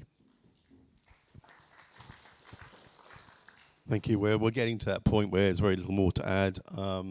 Certainly with the greenhouses, if we can, we should be putting them back into agricultural production. The island needs food, and we're importing nearly everything that we eat. I think it's only about 4% produced locally. And I was with the farmers this morning, and basically we were exporting lots of potatoes and milk, and very little else. So really that would be my first option. If that failed, then social housing would be the second one. As for a quick win, I'd like to echo what Sam and Helen have just said, working within the States Assembly. But going beyond that, I really think as a government we need to engage with the workforce more. Back when I worked in SLR about 1 million years ago, we had some engagement. Vic Bourgeois organised it, and it produced some excellent ideas which save money, improve service. So I'd really like to see us as a government engaging with our workforce in a better way. Thank you. Thank you, Stanley. From memory, the Bridging Island Plan says that redundant glasshouse sites must be returned to agricultural use. Now, frankly, government should not be putting in a plan requiring businesses to do something which is not economic. It is wholly unreasonable. So, the notion that money doesn't matter in all of this, the economy doesn't matter. We'll force people to spend their own money to do something that we want. And I think that's completely wrong. I've been round your sites, thank you, Stanley, and another one close by. They're not visible from the road for the most part, and they're an eyesore. And I would rather like to see them used for something what I'm indifferent to. We need to look at the whole area for that. It could be more sports facilities, a care home. It might be housing. The worst possible thing is to keep them as redundant greenhouse sites. That is appalling. It's an indictment on our planning system that we have that now. In the question of the priority, well, it depends what role I might or might not have. The key thing for any leader is to lead and give a clear sense of direction. And I think once you've done that, it becomes an awful lot easier. But above all, we need to make the government far more efficient. I think we're all pretty agreed on that. And a clear sense of direction, whatever you're doing, to do it rather better would be a good start. Thank you.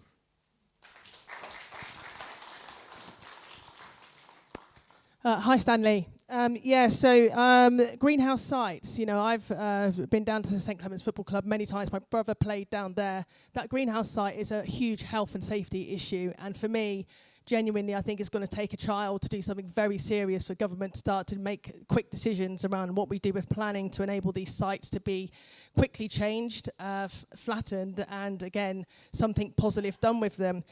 Out east, there are no sports facilities or community facilities for kids to access. For me, that's a huge, huge issue. And it all comes back to planning. We have a set of planning regulations that aren't fit for purpose. We need to reverse engineer the planning, the purpose of what these planning regulations, what they're for, and then put things in place to allow greenhouse sites to be developed. And I think it's not just about sports facilities, but there are things that the community of Jersey needs that they aren't currently getting. So what a great opportunity. For me, that's common sense, and we need to look at that, I think, moving forward in the next government. in terms of, quick fix, I don't think there are many quick fixes. There's a lot of people here talking about like we need to work better as a team. It's not been happening, and that's for a reason. So I don't think that's just a quick fix. The next government truly have to role model leadership, not just management, but leadership. And that will then start to kind of filtrate into the civil service. We have to work as one. It's not just about the council and ministers, it's about the backbenchers and then what happens with how those services are delivered. So for me, I'd love to, God, I'm running out of time, open up school gates on a weekend. It's a set of keys and it costs nothing.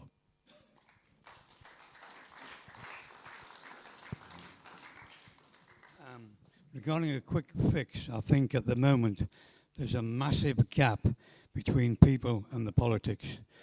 What's going on, and I think people need more information and there needs to be more transparency.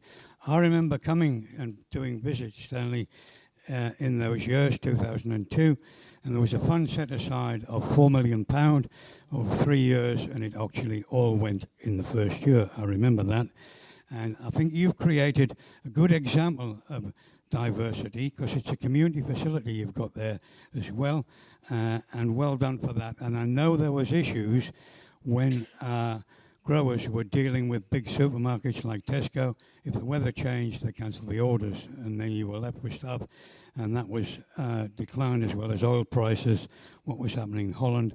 So we need to do something, but it needs to be economically viable, and I would support balances for do things on those sites so that we'd actually do that instead of just leaving them to rot as happening at the moment. So that's where I stand with that. Thank you.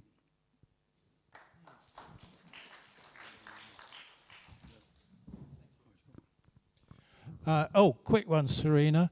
Out east, we do sports on the beach when the tide's out. Mr. Payne, wild speculative guess here, but I think with our redundant glass houses, we should turn them into care homes that smell of tomato. That sounds as though it might fit your bill. Generally speaking, though, as far as I know, the planning restrictions were legally unenforceable. So glasshouse owners didn't have to restore them. But some did, some didn't. I think each site should be considered on its merits.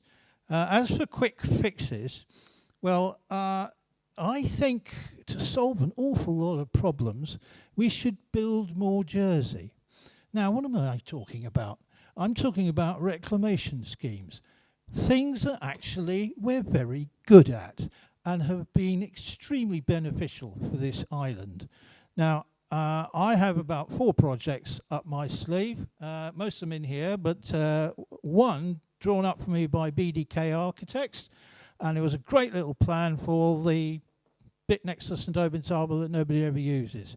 So there's huge options there. And what's the alternative? Keep packing people into small areas? I don't think so.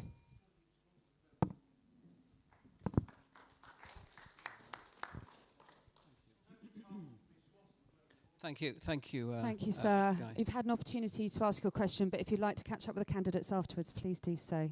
Thank you. Lyndon, I'll start the clock. Thank you, Stanley, for your question. I too have visited Stanley's site and a number of other glass houses, and I think there are some great opportunities for other use, agriculture for some, other commercial opportunities, environmental projects, affordable homes. In my chair as in my role as chair of Age Concern, we're having a lot of conversations about retirement communities. The bad news is our birth rate is falling very quickly to a point where our working age population is not going to be able to support the economy as it should, and part of that reason is because of the cost of housing. So I'd certainly like to see more sites freed up for affordable family homes. But of course there is no one size fits all for the glasshouse situation. And one quick fix, I don't know if it's a quick fix, but it could be quicker than we've worked upon, although there is hope with the step-up scheme. As I said in my opening remarks, I would like a Jersey where young islanders can realistically aspire to own a home raise their families here and choose to stay because they have confidence in our future. Thank you. Thank you. I don't know a great deal about glasshouses, so I would like to say that in terms of using them and diversifying, we should be limited only by our imagination. However, we are also limited by what the neighbouring community will accept. And I do have the group of residents in my district whose lives have been badly affected by a medicinal cannabis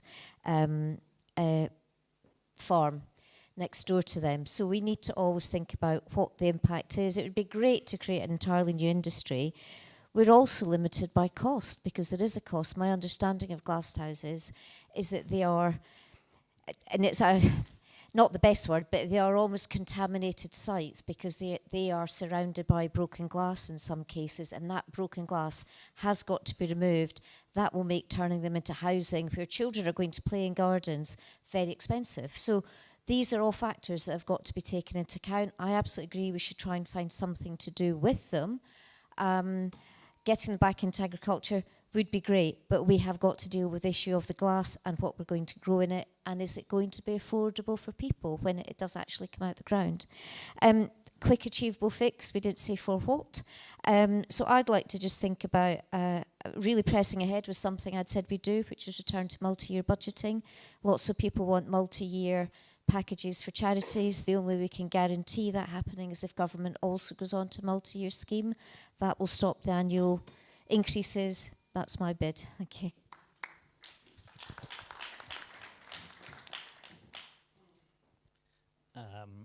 So I take the view that the glasshouse sites have now got to have a presumption for change of use. It's no good us looking back and thinking we should have done it differently. Farmers should take them back to agriculture. Some that could happen for, but the majority it won't be able to. So there should be a presumption for change of use. The problem is we can't have one size fits all because of the issues that we've heard about. Bad neighbours, new sites that have turned into difficult neighbour situations. So if we can get to the presumption for change, then we have an engagement strategy with neighbours. There's all sorts of things that the island is crying out for. Affordable homes, light industry. We're going to need, dare I say it, small Jersey-sized data centres in the future as well. So there are these sites that we could use. Get the presumption to change and then work on each individual site for what might be possible. Well, the Treasury Minister has just taken my first choice for the quick achievable fix. I cannot overstate how important it is to get back to multi-year budgets, to get government expenditure under control, and equally give certainty to the charitable and third sector when they are budgeting so they can provide the services that they do best. Having had it taken, I will pick a second one, which is develop an economic growth task force. Thank you.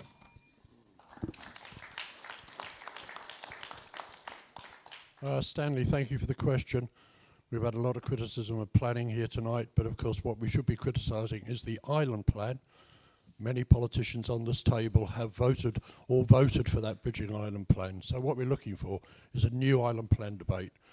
Clearly we need it. Clearly sites need to be developed where they can. Some need to be developed with affordable housing and some land returned to agriculture. Some could go into cannabis. Yes, we've had challenges with cannabis. We haven't done it well so far. We can do it very much better in the future. Ian's mentored light industry. But one of the sustainable things is if you want to put a large amount of solar in the countryside, the island plan says put it on redundant glasshouse sites. So that's something else. As for the quick achievable fix, I'm going to take a very different tack. And I'm going to say ban social media for under 18s. I am absolutely terrified of what's happening to my children and my grandchildren. We need to get a grip of this. It's a really bad thing, and it might not be fixing things immediately, but it will help to fix a generation for the future. We really need to stop. You cannot believe a thing you either see or read on the internet now, and it's frightening.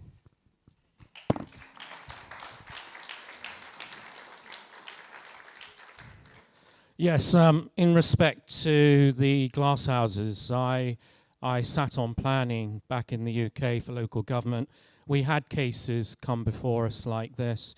The big problem that I've experienced with that is that it's the cost of clearing the site, making the site safe, decontamination.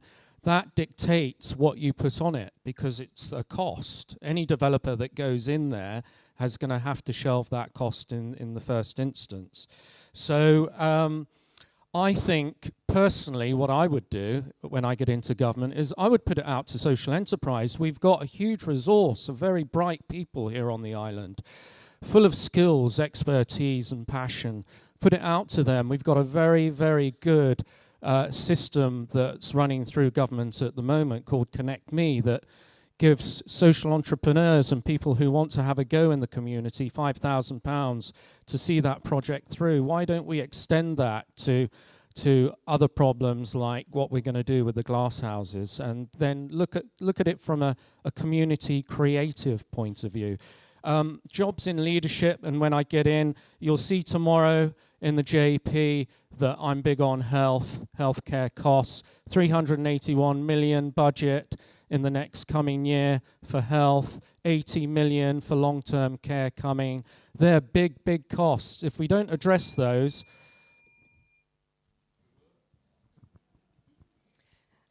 Thank you. Thank you for the question. In relation to sites, each one's going to be done differently because they are all different in relation to accessibility, which is critical if you're going to be doing different things. So if you're building a sports centre or homes, it's got to be about accessibility and whether there's the facilities and the drainage, etc., because the Bridging Island plan did not take account of the drains, unfortunately. So each one would be different. I'd like to see some of them utilised. I've seen in the last couple of days the utilisation of some polytunnels. They're growing fresh strawberries. You stand by it, you can smell the strawberries. So I think there's a different answer to different things. In relation to the quick achievable, I think it would depend on which role you took, but what I would like to see is in the next government that we do not try to reverse the decisions of the government before us. And I'll give you a good example of that, the town school. It is in the Bridging Island plan, and for 4 years we have battled backwards and forwards for those who don't want it. I think a decision's made. I think we should not continue to turn the boat round in the opposite direction. So that would be my fix. Thank you. In terms of glass houses, I think it's been said one size won't fit all here. Some of these sites are suitable for housing because they already have drainage in them. There will be a problem decontaminating the land, but there are lots of options for these sites. The key decision is how is the uplift in value going to be shared between the government and the developer? So it's not just a windfall for the developer. So in terms of, I'll give you two quick wins. One of those is adjust the procurement rules so that the percentage that weighting for social value is increased so that local companies have a better chance of getting the contracts. And the second one is put all arm's length bodies and government-owned entities on notice that the full dividend will be taken in this financial year so they can plan their businesses accordingly and the taxpayer will get the benefit from those dividends.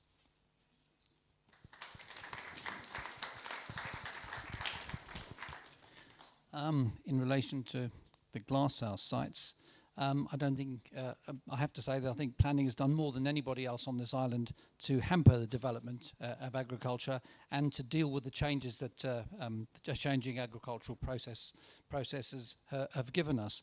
And perhaps I'm become a bit cynical, but it seems to me people can get a round of applause for saying things that are completely untrue, and perhaps people don't realise it. Nobody in the greenhouse sector has allowed their glass houses to become derelict because they wanted to try and do something fancy with planning. I know a bit about this because I've actually supplied UK supermarkets myself in the tomato industry. They're extremely brutal and they're brutally inefficient. And there are two very big glasshouse growers or former growers in the audience today. they were treated extremely badly by supermarket chains who dropped them pretty much overnight. And they've been saddled with a real problem ever since, and they've been treated appallingly badly. We've taken one green field after another to put houses on while we watch these sites deteriorate, and I think it's shameful. With regards to quick fixes, I'm going to make myself unpopular again. There are no quick fixes in government. I've been there 4 years. If you want to make change, you've got to work bloody hard, and you've got to persevere. Simple as that. Thank you. Thank you very much. That is all the candidates who have answered those questions. Okay, our time is short, so we do have time for only 2 more questions this evening. So I will take one from this side, from the lady in the blue top, and then one from this gentleman here in the black top.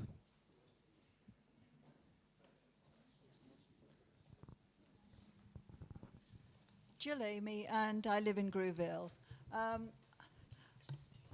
I wanted to know how you would cut back on the number of civil servants that there are. Most businesses are very sleek in the way they run their business, but I went online and AI told me that infrastructure had 740 staff, of which 433 were civil servants, and only 284 were manual workers, with a 5-person senior management team. So I just wondered, part of the problem, I think, with government is trying to cut back on the number of civil servants in each of the departments. Thank you for your question. Thank you very much. And we're coming over to this side down here. Thank you. If you'd like to tell us your name and where you live. Perfect. Can you hear me? We can hear you. Thank you. Stephen Henry, and I live in St. Martin's. Oh, I'm sorry, we're taking questions from Grouville. I thought it was Grouville and St. Martin. Apologies. Yeah, sure. Thank you very much. I'm a consulting engineer. Can you hold the microphone nice and close? Yes, can you hear? Sorry. So your name and where you live? Christopher McCarthy. I live in Grouville, and I'm a consulting engineer. The question I have, well, the fundamental thing is that healthy, affordable housing and a prosperous society is dependent on clean soil and clean water. Jersey is blessed with some of the cleanest rainfall in the world until the government and its companies pollute it with PFAS. We today, all of our reservoirs, all of our boreholes tested exceed the 4 NGL per litre, which is not a safe limit. The USA established that limit because it's impossible at the moment. So I'm going to have to jump in the interest of time. The question is coming. Sorry, thank you. Can't reduce it less than 4. That's commercial. So it's not a safe limit. The question I'm going to ask is that in 2005, we were promised to have an island-wide PFAS sources, pathways, and receptors maps. If elected, will you support having a new environmental minister who's prepared to ensure that the islanders have this information so they can protect their families, their businesses, and their properties? Thank you. Thank you very much indeed. Guy's going to start this time. The microphone, though, does need to come back down the line whilst he's doing that, so whilst he's starting. But he can start with mine for now, although it's coming down quite quickly. Sorry, you start with this mic. If it can keep coming down, that would be great. Who's this? Didn't I start last time? No, you didn't. You were all right. Well, cutting back on civil servants is a bit of a tricky one, particularly if you want to get elected, because there are roughly, I'm told, 9,000 civil servants, and most civil servants have a partner and some children who are of voting age. So you don't want to upset a cadre of 20,000 voters. So do excuse me if I don't tell you what my ruthless technique may or may not be. I'm going to leave it to the Chief Executive Officer because that's his job. And he has been quoted in the media as saying, I don't understand why our government costs £1.2 billion to run. It should be less. Well, I couldn't agree more. When I was in the States, the civil service cost us about 600 million. It's now double. Now, the other question was, oh, well, look, I'm well known for taking a hard line on PFAS. I'm sorry, I don't think that Islanders can ask for anything less than decent drinking water. And the information I have is that the UK government is quite likely to make PFAS illegal. So our modest amount of, yeah, that's okay, will go by the board. By the way, that just makes dodgy drinking water legal. That's all it does. Don't make it safe. Go to Lyndon next. Thank you. Oh, not sure if that was for me or for Guy. I presume it was for Guy. I won't for 1 minute pander to the civil service on voting, but we do have a brilliant civil service. And if there's any of you here tonight, thank you for what you do. I actually do mean that. When we took over, the civil service was growing exponentially. It started back in Charlie Parker's day with the new target operating models. It grew. We didn't check it through COVID because we were preoccupied, and it was increasing at the rate of hundreds per annum. When this government took over in January 2024, within 6 months we'd put a recruitment freeze in place, and we've extended that. We took 1,000 job vacancies out of the system, and in the 12 months ended to March, we saw an increase of only 70 across the whole of the public sector. Now, that's still an increase, but all of that increase within health, about 350, and in education of about 150. The rest of the civil service saw a decrease. It's a start. We're heading in the right direction, but we must go further.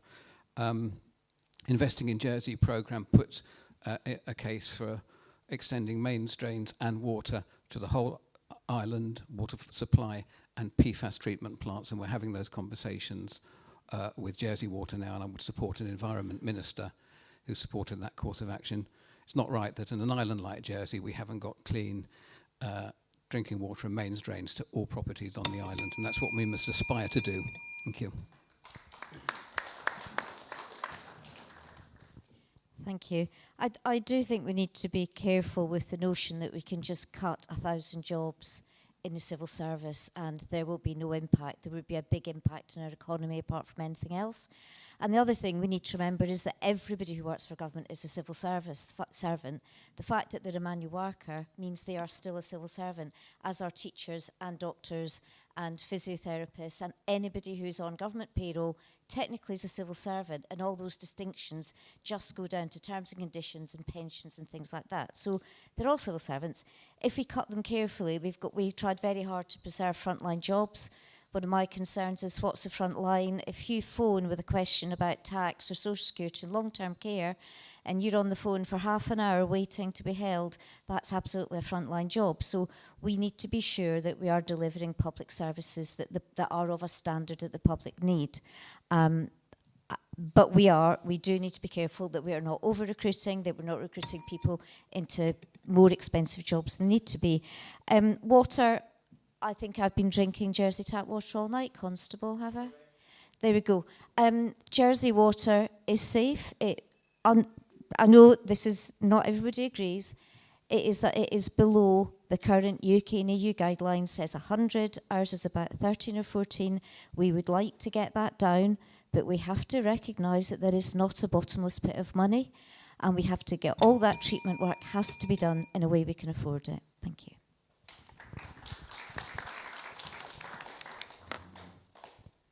I'm going to join the chorus that says there are lots of good civil servants working for government, because there are. But that, no, I know you didn't know, that's correct. I'll also let you into a secret. Every time a department grows its budget, which it likes to do every year, it grows its budget to spend that money on employing more people. And that's the link between government's spending more, so it's employing people to do whatever it is that the department wants to get done. So until we get to, and I know it's boring and you expect me as an accountant to talk about this stuff, until we get back to a 3 or 4 year budget and we stop departments from every year being allowed to grow their departmental expenditure, we won't get proper control over the growth of staff within government. There is good work that's been ongoing about recruitment freezes, and that needs to continue. The scientific panel have done a good piece of work thinking about PFAS and water quality. As Elaine has just said, we're already better than the UK standard, but that's not good enough. We want to make sure that our water is appropriate and healthy, and I support the work the panel's done. I support the work the scrutiny panel will now do in the new government, and I think the Environment Minister actually has done a very good job because he's pushed all of these agendas forward. And so that's my view. Thank you. Joe, thank you for the question. You mentioned infrastructure, and I wrote down 3 things: roads, drains, and waste. Now, I think we'd all agree here that our roads could do with a few more pounds spending on them, and clearly we need to invest in our drains. Waste is something we've got to do better with.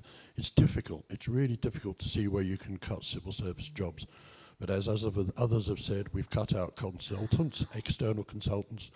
But I'd like to stop doing more reports, reviews and consultations. Let's do less of those. Let's have ministers, politicians that make common sense decisions without needing to consult for months on end at great expense.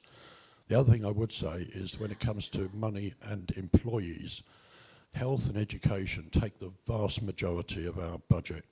And they're both really important, and trying to make cuts in those 2 departments is a real challenge. Ask Tom. As for PFAS, as Ian has said, we employed the PFAS scientific panel to give us some advice. They've given us some very good advice. All their work has been done in public. They've spoken to experts in their fields across the globe. You can go online, you can see the meetings they've had, the advice they've had from people.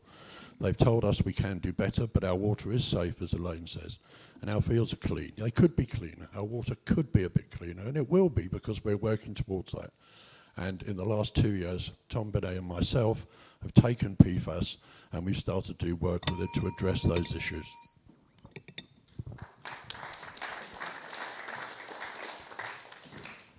Right, in respect to the civil servants, I think first and foremost we've really got to protect those frontline jobs. I mean, Elaine has touched on the fact that long-term care is something that I've dealt with personally.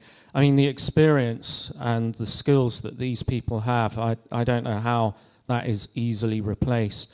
And then that goes further into the health area.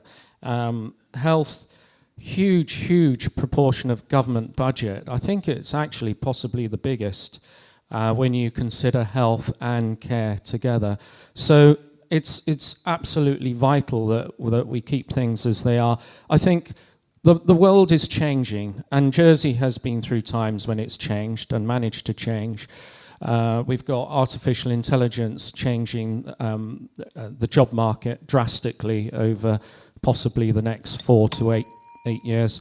So coming on to PFAS, to be quite honest, I don't know an awful lot about it, but what I do know is that when I came to Jersey, one of the first things that struck me was that the water tasted really nice here. To think that there's anything wrong with it is a big surprise. Obviously that isn't a statement. There's nothing wrong with it, but to think that there is potentially a problem with it is.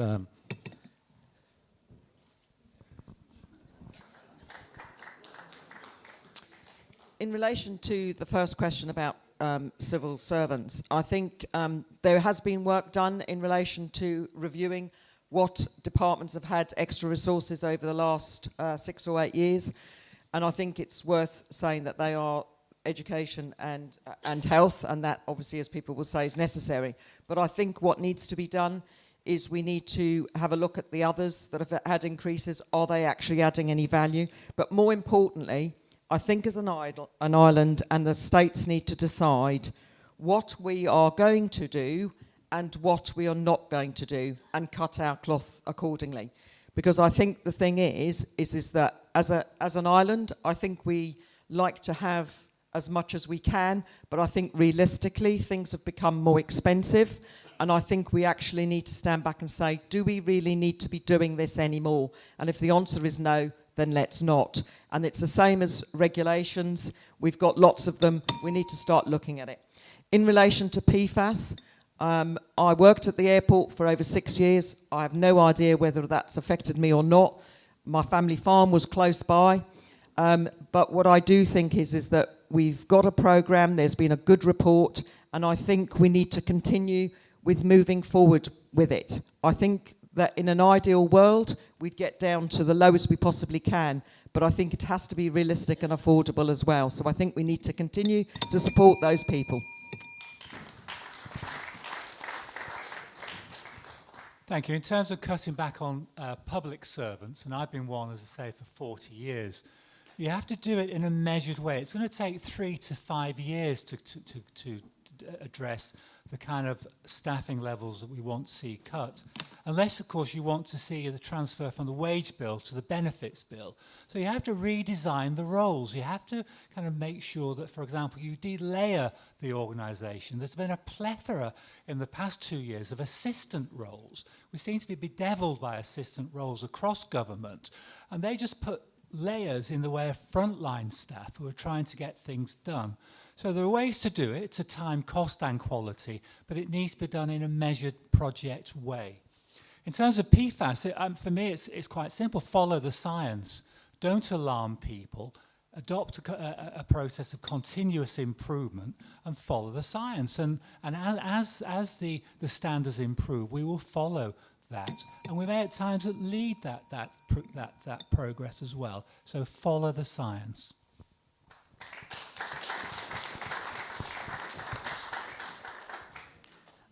With regard to cutting back on civil servants, yes, to a point. There are some departments doing some work that perhaps we shouldn't be doing, but there isn't a quick fix. It seems to me that everybody wants more from government, and I know that because I've got a very full inbox of people telling me that they want this and they want that and they want this paid for and they want that paid for, and they all want it done with a smaller civil service at less cost. So the two things are not easy to piece together. We've also got other problems. We've got an aging population. A lot more of us are getting older all the time, and we've got a smaller working population. Somebody's going to have to look after those older people, and that's going to take more numbers. I'm going to mix the two questions, actually, because with regard to PFAS, we've got by the way, I would have Stephen back any day to carry on with PFAS. He's doing a very good job. We've got an expert panel, as has been mentioned, and I did a fag packet calculation the other day. I think we're spending about $800,000 a year in total on managing PFAS. Now, that's new money. That's more of your taxes being spent, and there are people being employed to deal with that. So those are the difficulties we're confronting, and in many respects, we're picking up the tab for work that should have been done in the past and hasn't been. So all of these are factors that we have to take into account. Thank you.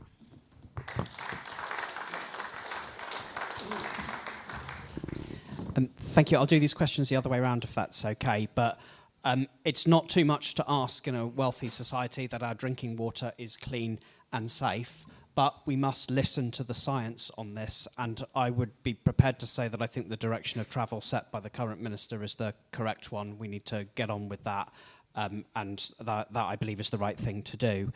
In terms of cutting back on civil servants, it's been suggested that moving to multi-year budgeting would instill greater discipline and stop that from happening. But I've been in politics long enough to remember when we had multi-year budgeting, and it had no such impacts. There was still rampant growth in those days, and we still had problems with our public finances. What we need to deal with this is to have a culture in our politics where our politicians are prepared to say no every now and then, and to look at the work that is being done, and when that work is not productive, to say, sorry, we must cease doing that because it represents bad value for money. When I became Minister for Housing, I found that there was a part of my budget where we were spending £50,000 a year to manage a spreadsheet with data on it that we never did anything with. So I saved £50,000 right away by saying we're not going to do that anymore. It's just a drop in the ocean, of course, but more widely across government, we create processes for the sake of processes to tick boxes that are not productive, that don't lead to anything, and we have politicians who will often outsource decision-making to consultations because they're not brave enough to make those decisions themselves and stand by them. So it's the political culture that will fix this, not multi-year budgeting.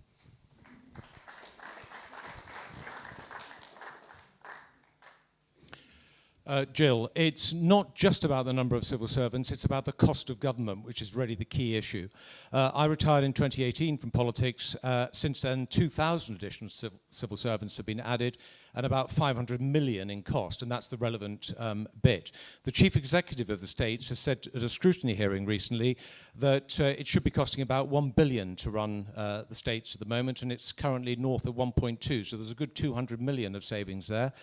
I think discipline is key, and the medium-term financial plan, I took you through the states in 2015, covering the 2016 to 2019 period. We were broadly running balanced budgets at that point. It needs the discipline. From 2019, 2020 onwards, they went to annual budgets, and since then there have been deficits. So expenditure has expanded, which is unsustainable. I think in terms of civil servants, I think we need to look at the age profile. There are opportunities as jobs retire that we replace those and utilize AI, technology, redesign service delivery to make it more efficient, more cost effective. That can definitely be done, and there's a big opportunity there in my view. New legislation we need to be careful of as well. Things go to the states all the time. There's not a proper cost associated with the legislation that goes to the states. That can't be allowed to continue. We've got to know what things, when new legislation is coming, what it's going to cost. As far as drinking water is concerned, Chris, it's absolutely crucial we have safe water. There are a lot more pollutants than just PFAS. Nitrates are a big problem as well, but it has to be addressed.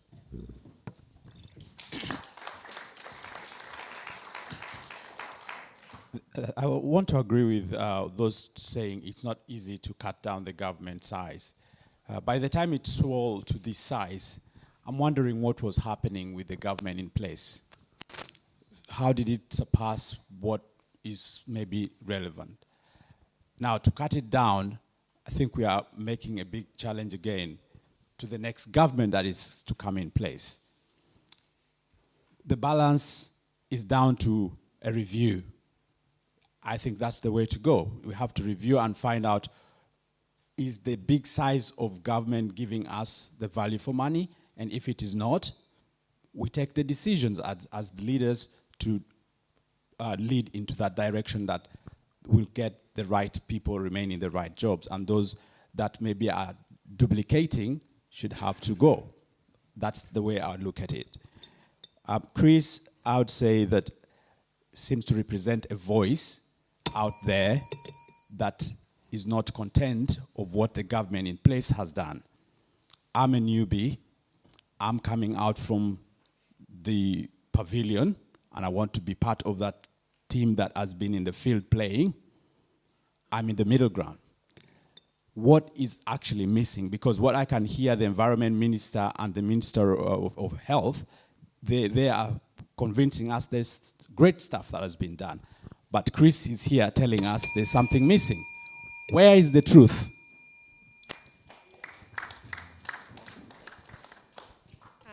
Thank you very much. I spent 30 years in public service, and I was actually very proud to serve our community. And I think the first thing I'd like to say is that I've rarely met a colleague who didn't have a vocation for public service. The chief executive tells us that you could run the public service for £1 million, but how does he know? We haven't had a fundamental spending review since 2007. We need to know what the public want their money spent on, and I think we need to conduct an exercise to identify the overlap and take action accordingly without just saying we're going to reduce the civil service or we're going to take 100 million off the budget. So I think each department should identify a stop doing list what should be closed, what should be merged, what can be automated, what can be means tested, what can be transferred or commissioned out to either ALOs or the third sector. So that's how I would answer that question. When it comes to the PFAS question, I'm a St Brelard resident. We have a well in the plume zone. Our family consumed PFAS contaminated water for many years, so I do know something about this. Again, what I would say is that we've converted to the mains. I have every confidence in the tap water.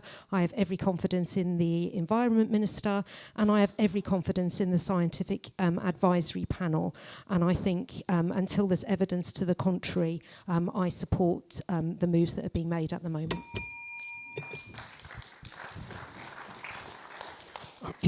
So for government, I think we've got some opportunities where we can improve the digital platforms. A lot of them don't work and don't talk to each other, and I think we could find some staff savings there. But I'd like to sort of compare what we do with maybe Toyota.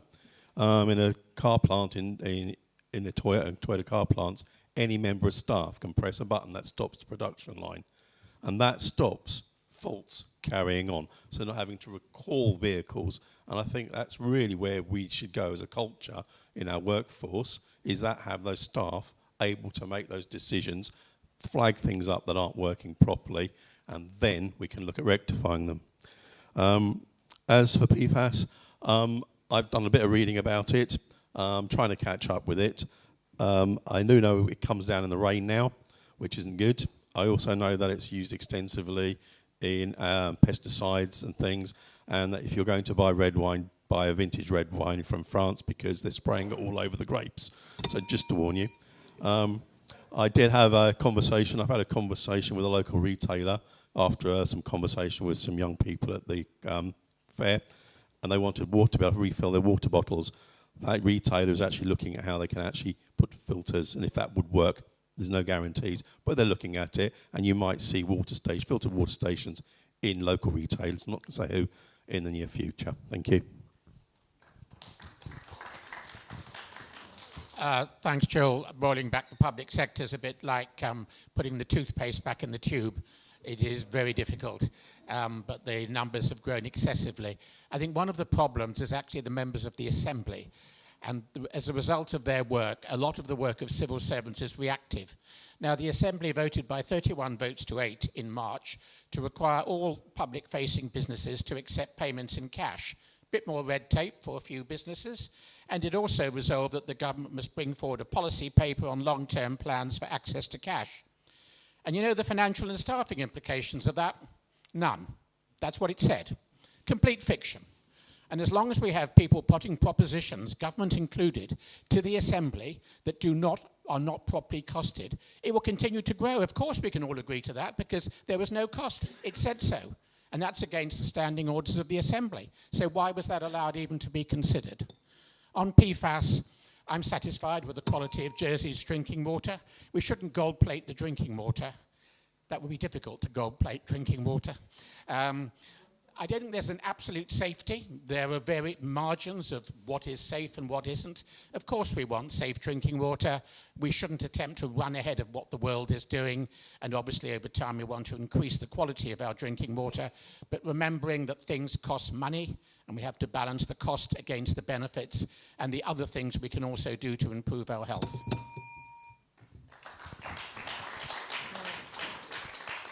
So I'll come to the PFAS issue, Chris, first. So for me, obviously it needs to be taken seriously, but we do have to act responsibly.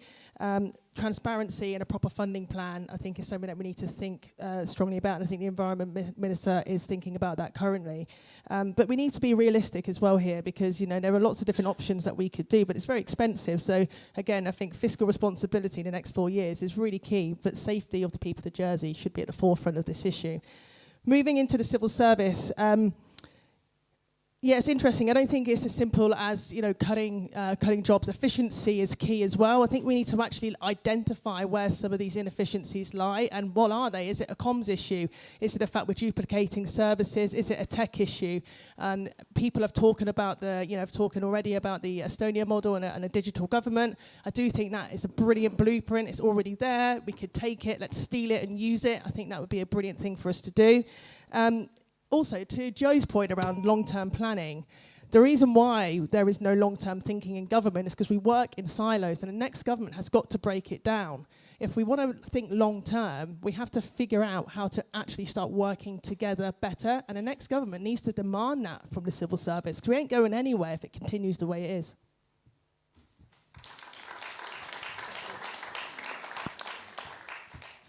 Regarding a workforce review, about 10 days ago, as I mentioned earlier, I bumped into the Chief of State of Jersey Police, and he told me that his budget hadn't risen for 6 years, and he's reduced manpower, and they've used, as somebody mentioned earlier, AI and technology to fill the gap. So maybe we should ask him how he done it and do it elsewhere. Regarding PFAS, there was actually a debate in the States a few years ago, and I voted against a financial settlement. The company who make it, Sellotape, were known to us all, a $1 billion American firm. And the debate was held in camera. In other words, it was secret. We had access to documents. We couldn't copy them and we couldn't take notes. The vote was taken. And one of the reasons I voted against it, because Tom Binner has just mentioned, 800,000. We can't claim off them anymore. And I think that was a mistake to accept that money. I think it was about 2.5 million at the time, which is peanuts compared with the problems we've got. However, we need a structured evidence-based policy now that is active and involves people so we can share their concerns and come forward with the scientific evidence that supports what's actually happening. And that's what I would support. Thank you. Thank you, and that brings us to 9:05. 4 minutes past. Thank you very much. Apologies, we've gone over by a few minutes. I'm also very aware that a number of you haven't had an opportunity to ask your question, so please do speak to the candidates when you see them out and about canvassing, and also you can get their details on the vote.je website if you would like to email them.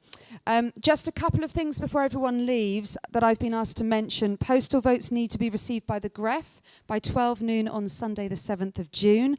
Also, don't forget you can now vote early, so if you're going to be away, if you're going on a holiday, St Paul's Centre is now open. That started today, and that's going to be open until the 1st of June. And on polling day, the polling stations are open from 8 a.m. until 8 p.m. on the 7th of June. Please take your photo ID with you. That's really important.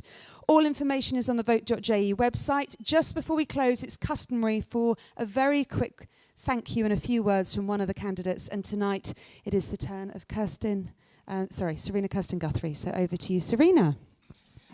Thank you, Hannah. A big thank you from all the candidates here tonight. Big thank you to Hannah for, again, getting us through what has been quite a hot and sticky evening. A big thank you. What an incredible turnout when it has been quite a hot evening. So thanks for your questions. It's been really quite engaging and a good start to the week. And thank you again. I don't know your names in the back, but thank you for making sure we all get in and out across the road safely as well.